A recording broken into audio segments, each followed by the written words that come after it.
ñu ngi leen di nuyu di leen jaajëfal yéen ñuy suivre chaîne bi di xalaat TV ñu leen di dalalaat ci seen jàngatu bés bi. te nag dañuy wax ci situation wu dëkk bi ak série d'arrestation yi ñu constaté ces derniers jours moo xam ci côté Ousmane Sonko moo xam itam ci côté activiste yi wala ñu ñuy wooye ay lanceurs d'alerte te lépp mi ngi xew gannaaw ba ñu tuumaale leaderu Pastef wàllum siif. depuis lors nag ñun dañ ci amoon benn position bi mooy seet fu dëgg bi féetee duñ ci nekk di def chaque jour publication.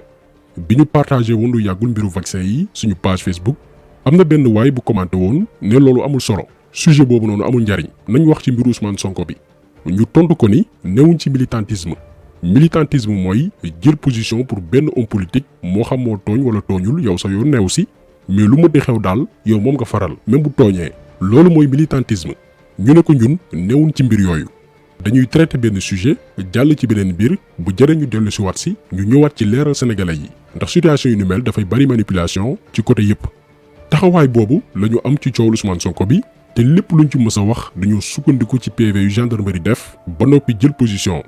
position boobu nag ci beneen wet am na ñu mu arrangé wul. am na ñoo xam ni li ñu bëgg a dégg mooy nga ni Ousmane Sonko moo violé daal di lay jaxaseeg yàlla. alors que rapport médical bi Adji Sarr déposé gendarmerie te nga xam ni benn médecin assermenté moo ko def koo xam ni dafa waat ne liggéeyam du ci def dara lu méngoowul ak éthique ak déontologie moo jébbal rapport bii. bëgguñu ko woon wane mais gars yi dañ lay poussé au bout médecin bu ñu naan docteur Alfousseyni Gaye moo ko def ci Adji Sarr ne non seulement xale bu jigéen bi ndaw li ba mu demee yàgg na en plus ci waxtu yu mujj sëyul ak benn góor. léegi am ñenn ñu ne loolu bu ko wax parce que boo ko waxee dafay setal Ousmane Sonko wala ñu ne da nga koo faral. encore une fois ñun dëgg lañu faral abonné yi ñuy suivre dëgg moo tax ñu topp ñu buñ demee ba gisatuñ loolu noonu daal di nemmeeku ni ñoo ngi essayer di leen manipuler di leen nax ci ay information am nañ fulaay nañu fi ñukk ndax kenn fayu leen seen connexion la ñu yor di setaan lu leen neex sénégalais yi kenn moomu leen. au début dañu ne nañu tey ci dossier bi mais ba ñu defee suñu recoupement dafa leer que ni non seulement Adji Sarr kenn violé wu ko mais aussi complot dafa am ci dossier bi. moo tax procureur génne gendarmerie ci mbir yi ne leen arrêté leen enquête bi ngir bañ ñu xam kan moo yónni woon Sidi Ahmed Mbaye di doom ci Maodo Malick Mbaye. même ci côté boobu noonu ndeysaan ñoo ngi jéem a manipuler waat naan ñu du doomam jarbaatam la te ñiy wax loolu noonu xam na ni ñun Afrique suñu réew yi ci suñuy aada rakku baay wala magu baay duñ ko wooyee nijaay ñun ñëpp suñu magu papa yeeg suñu rakku papa yu góor yi papa lañ leen di wooyee ñun ak tubaab yi bokkuñu aada ak cosaan. la preuve Sidi Ahmed Mbaye bi ko enquêteurs yi laajee ndax da ngay def politique dafa ni fii defuma politique mais sama papa Maodo Malick Mbaye responsable Benno Bokk Yaakaar la waxul sama rakk papa waxul sama nijaay dafa ni sama papa Maodo Malick Mbaye parce qu'effectivement papaam la donc lii lan moo ko gën a leer en plus moom Sidi Ahmed Mbaye waxul dëgg enquêteurs yi dafa ni deful politique mais li ngeen gis ni yépp ay image am la di mbir yi éclaté dafa profito supprimer compte Facebook am mais trace yaa ngi fi ba tey. moom ak papaam bii di Maodo Malick Mbaye ñuy campagnal Benno Bokk Yaakaar ci élection yi ñu weesu mu ne moom musul def politique mu leer ñu ni buñ ko toppoon moom Sidi Ahmed Mbaye comme que viol moom tegee nañ ko fële viol amul dinañ xam ñan ñoo làkku ci complot bi procureur daal di nangu dossier bi ci gendarmerie uli ko ñu jël téléphone Sidi Ahmed Mbaye ak Adji Sarr démonter complot bi xam yan ponkal ñoo nekk ci ginnaaw ñu dem di jàpp ñoom Assane Diouf Guy Marius Sagna Clédor Sène ci benn audio bu ñàkk solo. waaw mais my boy comment vas-tu xanaa xamoon ni mardi mooy xeex bi mais ñun ñu ngi pare on est maintenant dans le temps de l'action parce que je crois qu'on a assez communiqué malheureusement pour toi ñu ngi nekk di organiser au niveau de la base parce que ñun waxuñu rek bàyyi noonu ñu ngi liggéey ci affaire bi donc te probablement mardi on s'achemine vers la levée et l'arrestation de Sonko. te demain rek la ñu am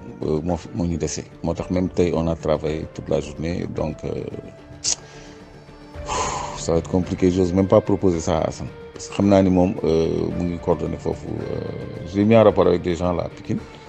et il est en train de faire le boulot là xam naa ni du ma ko sant liggéey ba pare naan ko bàyyi liggéey bi def leneen c'est un peu ça le souci quoi. en fait dafa jàmp mardi c'est le jour J. audio bii la Clédor Sène envoyé waa jii di wuyu ci turu Pape Moussa Sow moom ngeen di gis ci photo bii mu ànd ak Ousmane Sonko d'après Clédor Sène moom Pape Moussa Sow moo partagé audio bi ba waa DIC jot si daal di jàpp Assane Diouf jàpp Guy Marius Sagna jàpp ko moom également Clédor Sène ndax nee nañ dañoo bëgg a taal réew mi moo tax depuis octobre 2020 ñu doon alerter activistes yi ci seen groupe WhatsApp ak ñu ñuy àndal ndax on a l'impression que ni gars yi comprendre ñu ba tey pexe ñi ñu jàmmaar lool gars yi ils sont prêts pour fay ay doomi aadama ngir ñu intégrer mouvement activiste yi pour informer gouvernement bi ci lépp lu fay xew mais loolu beneen sujet la mais bu ñu sukkandikoo ci li ñu jàppee Assane Diouf Guy Marius Sagna ak Clédor Sène mooy audio bi ngeen dégg sànq mais loolu newul woon secret umpul woon kenn ndax le 17 février bi ñu weesu moom Clédor Sène dafa wax publiquement ñëpp di dégg ne dañuy créer ay kuréel ci quartier yi ngir jàmmaarlu nguur gi fi nekk. jàppante yooyu nag incitation boobu mu ngi jóge ci autorité bi nga xam ni moo créé loolu kon léegi ñun askan bi suñu constitution daf ñu may ñu résister bu fekkee ni dañuy teg ay nooteel kon fi mu nekk nii jox na ñu bañ a raay wax bi bañ a sóoraale procureur kaso rek la am régime bi amul leneen lu dul kaso kese la am te il faut mu am lu dëgër pour yóbbu nit ki ci yoon léegi ñun dinañu organiser ay comité de résistance ci quartier yëpp organiser ndaw yi parce que ñun dañuy noot kon il faut que ñun tam ñu organiser wu pour taxaw jàmmarloo ak ñii te duñ ko raay duñu raay wax bi duñ ci ragal ay dem kaso wala ñuy brimer wala ñuy gaañ wala quoi que ce soit parce que jàmmarloo moo fi des rapport de force ñoom lu leen neex la ñuy def kon ñun tamit nañu am fullay taxaw boole suñu doole organiser wu au niveau des quartiers préparer ay comité de résistance comme ñoom ni ñu waajalee seen ay takk der pour que bés bu jàmmarloo jotee ñu defante kook ñoom parce que ñoom ñu ngi jëm ci forcing ci benn dossier boo xam ne bu fekkee ni dem nañ suivre nañ ko jusqu'au bout immunité parlementaire nit boo xam ni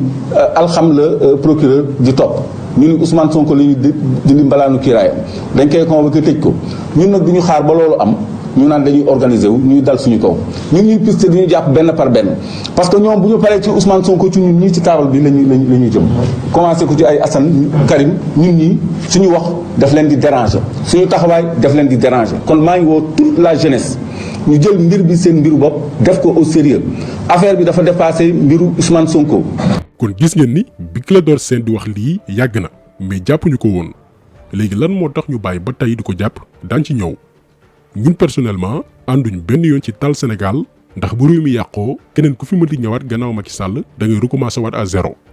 mais bu fekkee ni dañoo bëgg a teg loxo Ousmane Sonko ci dossier boo xamante ni leer na naññ que ni liñ koy tuumaal dara amu ci loolu nekkatul débat Adji Sarr kenn mësu koo violé li leer ci dossier bi mooy complot la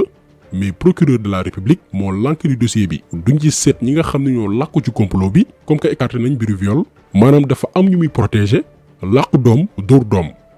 donc loolu bu amee ay sénégalais di ko gis xam fa lañ nar a jëm ñi nga xam ne dañuy safoo Ousmane Sonko wala sax ànduñoo ak moom mais bëgguñu gis ku ñuy tooñ di ko néewal doole ñooñu am nañ droit manifester parce que constitution bu Sénégal moo leen ko may. ay jeunes ci biir quartier yi bu leen neexee organiser wu di def chaque jour ay marche wala ay manifestation ngir xeex injustice bi nekk Sénégal te appel à la résistance boobu noonu fippu boobu noonu mais ki fi nekk tey président muy Macky Sall moo ko doon sàkku ay 2011. D'abord la résistance populaire face à l'inacceptable. gis nañu volonté manifeste bu nguur gi pour jéem a manipuler ak gaañ population yi ñoom ñoo wax démb ne nit ñi mën nañ manifester loolu yëpp c'était pour concentrer ñëpp fii bu ko defee police mën a agir loolu nag ñoom dañu provoquer ñëpp gis nañu provocation bi ñu def leader yëpp a ngi taxaw ñu attaqué leen dal seen kaw loolu jaay doole la waaye du tax ñu ngi nii encore taxaw te dinañ taxaw bu loi bi jàllee danañ continuer chaque jour xeex ko woo population yëpp ku ne fa nga nekk nga combattre ko jusqu'au bout moom kay duñu ko nangu. Et si il vote mais s'il vote la loi nous continuerons à exiger son retrait et le départ du président. dégg ngeen ko moom Macky Sall yamul woon rek ci woote résistance mais da doon sàkku sax ñu jëlee fi Maître Wade balaa mandaam di jeex kaddu yi rek bu neexoon Maître Wade jamono jooju mu daal di koy tëjlu mais problème mu Macky Sall mooy yor na bépp défaut président Abdoulaye Wade mais amul benn ci ay qualité am benn ci qualité yi mooy élégance Macky Sall amul élégance politique beneen bi mooy jëlale Macky Sall dafay fayantoo moom lépp daf ko bëgg a def ak jaay doole te bu fekkoon ni ñoom stabilité dëkk bi moo leen ñor te muy dëgg ci ñoom Aliou Dembourou Sow ba muy woote ñu jël ay jaasi ngir jàmmarloo képp kuy bañ troisième mandat bés boobu la ñuy simmi malaanu kiiraayam na ko ràpp ci kaso bi ndax moom yamul woon rek ci sàkku ñu jëlee ngànnaay ak violer suñu constitution bi nga xamante ni moo wax ni kenn mënul am lépp ñaari mandat mais da doon jéem a jaxasay xeet loo xam ni mënoon na dugal Sénégal ci guuta goo xamante nii du ci mës a génn mais amul dara lu ko ci fekk moom Aliou Dembourou Sow dafa sax defaat sorti ni li ma waxoon amul dara lu ma ciy rëccu boole kook yaradiku gu jéggi dayo kon bu kenn ñëw tey gannaaw ba ñu jàppee Assane Diouf Guy Marius Sagna Clédor Sène naan ñu dëkku yoon la ñu nekk Sénégal du dëkku yoon fii jaay doole moo fi am kumba am ndey ak kumba amul ndey boo faree ci pouvoir waxal lu la neex donte mën na taal Sénégal convocation bu gën a ndaw doo ko jot boo tëddee nelawal ba yandoor mais bu fekkee ni benn Assane Diouf nga koo xam ne dañ ko rek tudd ci benn audio waxuma la ñu convoqué ko mais dañ koy fekk biir këram dajji buntu néegam toroxal ko ci kanam ay nawleem mel ni benn bandi wala benn délinquant la. non Cheikh bàyyi leen ñu def lu ñu bëgg a def.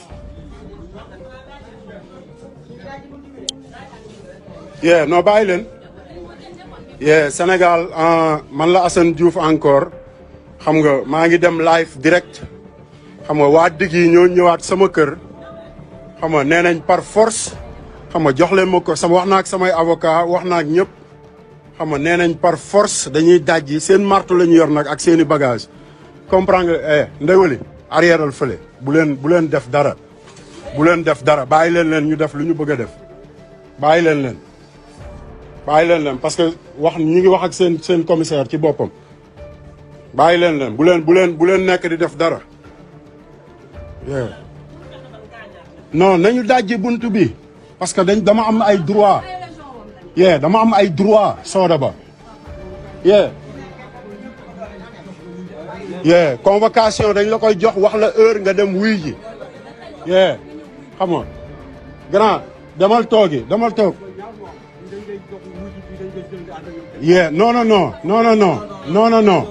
non samay avocat laa doon waxal léegi non dajji leen dajji leen. lii dafa ñaaw ci deru Sénégal dafay wane itam dellu ginnaaw suñu réew ci sàmm ak yelleefu doomi aadama ñoom ñi ñu jàpp ñëpp moo xam Assane Diouf Guy Marius Sagna Clédor Sène ak yeneen activistes yeeg membre Pastef ku ci nekk bu ñu la jébaloon benn convocation da ngay dem wuy ji ci tey ak dal mais on a l'impression que ni dañu bëgg humilier ay doomi aadama toroxal leen di fanaan seeni buntu kër pour bët set ñu jàpp leen yóbbu di leen dogale ci ay mbedd di leen fekk seeni biir kër di dajay buntu Sénégal dafa dellu ginnaaw ci fànn yépp te képp ku ko dénoncé wul jàppal ni complice nga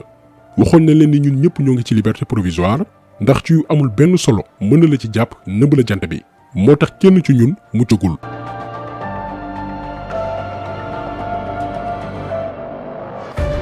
lii yëpp nag yaakaar naa ni bettul yéen ñi nga xamante ni yàgg ngeen suivre chaîne bi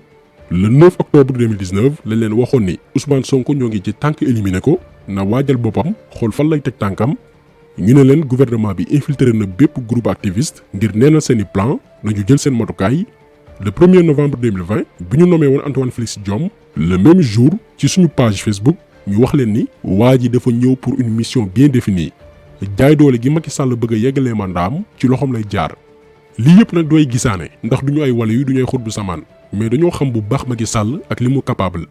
waxoon nañ leen ni bii mooy sànni tàccoom ak Ousmane Sonko bu leen rëccee dossier bii nii pour amaat ko ci point yi dafay jafe moo tax objectif bi mooy def le tout pour daal di koy tëjlu. mais buñ ko naree tëjlu effectivement dina am ay ndaw yoo xamante ni duñ ko nangu ñan ñoo nar a jiite ndaw yooyu noonu mooy tàmbalee ko ci partem mooy leaderu Pastef fii jàpp gum nañ Birame Souleye Diop jàpp leaderu activiste yi ñoom Guy Marius Sagna ay consort su ko defee jeunes yi duñu mën a organiser wu parce que du am ñu nekk seen kanam pour jàmmaarloog injustice bi nga xamante ni mi ngi ñëw lii mooy plan wu nguur gi fi nekk moo waral jàpp yi ngeen di dégg fan yëpp bu jàllee nag bis bu mbir yi jàllee bu Macky Sall réussir ba tëjlu Sonko mu gis ni askan wi nee nañ patt pataaral ci jaay doole googu noonu dara du ko tere yóotu 3e mandat ba 4e mandat mën na fi nekk ba 2033 ndax da koy leer ni askan wu nooy la am ak affaire ñoo xam ne lu leen teg ñu nangu ko teg ci naan yàlla baax na li ci kanam nag raw li bët ñu ngi leen gërëm di leen jaajëfal di leen di daje incha allah beneen yoon ci beneen jàngat jaa ngeen jëf.